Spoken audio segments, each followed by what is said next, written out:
Welcome to new blog. চুরের রাজ্যে আপনাকে স্বাগতম। আমরা যাচ্ছিলাম যাত্রাবাড়ি দুলাইয়ের পাড়, আর এখানে একটা ঘটনা ঘটে যার এই ঘটনাটা আমি আপনাদের সাথে এক্সপ্লেন করব। হ্যালো এভরিওয়ান, আসসালামু আলাইকুম। আজকে আমি এক্সপ্লেন করব আমি যাত্রাবাড়ি গিয়েছিলাম আর এখানে একটা চুরির ঘটনা ঘটেছে, আর কিভাবে ঘটেছে আর কেনই বা ঘটেছে এই বিষয়টা আমি আপনাদের সাথে শেয়ার করব। আমি শুরুতেই রওনা দিয়ে দিয়েছি দয়াগঞ্জ মোড় হয়ে আমি যাব যাত্রাবাড়ি। সো দয়াগঞ্জ মোড়ে প্রচণ্ড জ্যাম থাকে, এটাই স্বাভাবিক। একটু আগে বেরিয়েছি কারণ আমি একটা পার্সেল দিব চন্দ্রা গাড়িতে, সার্বিক গাড়িতে, আর এই সার্বিক গাড়ির জন্য ওটা আসবে হলো প্রায় 7:30টার দিকে বা 8টার দিকে, তাই আমাকে একটু আগে যেতে হচ্ছে। আমি আগেই রওনা দিয়ে দিয়েছিলাম।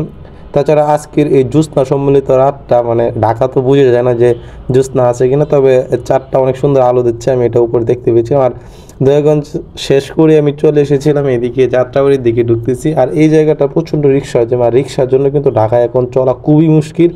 আপনারা এটা জানেন, যারা যারা ঢাকা বাস করেন তাদের জন্য এটা একটা বিশাল ব্যাপার। কারণ হলো রিক্সা, আপনি যেদিকে যাবেন সেদিকে রিক্সা রিক্সা আপনি এখন ওরা পারে না শুধু ফ্লাইওভারের উপর দিয়ে তুলে দিতে। আর বেশি অনেক সময় আমি দেখি আবার ফ্লাইওভারের উপর দিয়ে ওরা যাওয়ার চেষ্টা করতেছে, বাট অর্ধেক রাস্তা উঠে আর উঠতে পারে না। তখন অনেকেই গালিগালাজ করে, হেই ভাই তুমি উঠতে পারছো না কেন, ফ্লাইওভারের উপর দিয়ে উঠে রাস্তাটা ব্লক করে রাখলো। তারপর আমাকে পুনরায় তাকে ব্যাক করে নিচে নামতে হতো।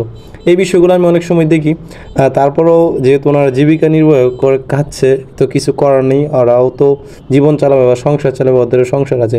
এখন আমি যে জায়গাটা আছি এটা হচ্ছে দুলাইয়ের পাড়, আর এই জায়গাটা অনেক চুরির ঘটনা ঘটেছে। অনেকবারও কল এসেছে, আমি যেহেতু কল সেন্টারে জব করি, সো আমার কাছে অনেক কল আসে যে ভাই আমি দুলাইয়ের পাড় দিয়ে যাচ্ছিলাম, হঠাৎ করে আমার ফোনটা নিয়ে যাই। সেম ঘটনাটা আজকে আমার সাথে ঘটেছে, কিন্তু কোন সময়টা ঘটেছে এই বিষয়টা আমি বলবো। এখন আমি প্রায় চলে এসেছি দুলাইয়ের পাড় জায়গাটার মধ্যে, কারণ এখানে আমি দাঁড়াবো, কিছুটা সময় দাঁড়িয়ে আমার পার্সেলটা নিয়ে এসেছি, এটা আমি তুলে দিব। তাছাড়া আজকের এই যে সময়টা, এই সময়টা খুবই ভালো লাগে, কারণ একটু তুলনামূলক জ্যাম কম। আমি বেশ কিছু ভিডিওতেই বলেছি, ঈদের পরে যতগুলো ভিডিও দিয়েছি এগুলো আমাদের বলেছি যে খুবই জ্যাম কম। সো ফাইনালি আমি চলে আসলাম দুলাইয়ের পাড়, আর এখানে আমি কিছুটা সময় অপেক্ষা করবো। আর এই জায়গাটা যারা আসবেন কখনো, এই জায়গাটা কিন্তু প্রচুর স্ক্যাম হয়। আপনারা বাস থেকে নামতে কিছু সিনজুল আছে, ওনারা বলবে হে মামা কোথায় যাবেন, খুব কম দামে নিয়ে যাবো, চলেন চলেন। কিন্তু আপনাকে অবশ্যই ভাড়া সম্পর্কিত সচেতন হতে হবে, তারপর আপনি উঠবেন, কারণ সিনজিতে ওরা অনেকটা স্ক্যাম করে। এই সেম এই জায়গাটা আমি যাচ্ছি দুলারপা থেকে রিটার্ন করছি, এই যে দেখবেন আমি ফোনটা কিন্তু আমি সামনের দিকে, এই সময়টা এই যে ছেলেটা গেছে ওই ছেলেটা আমার ফোনের মধ্যে থাপা দেওয়ার চেষ্টা করলো, কিন্তু আমি যখন দেখতে পাচ্ছি সে ফোনটা ধরতে যাচ্ছে, তার মধ্যে আমি ফোনটা ঘুরে আমার সামনে ফ্রন্টে নিয়ে আসি, তখন আর সে ধরতে পারে না। আমার পিছন দিয়ে কিন্তু ছেলেটা গেলে দেখেছেন।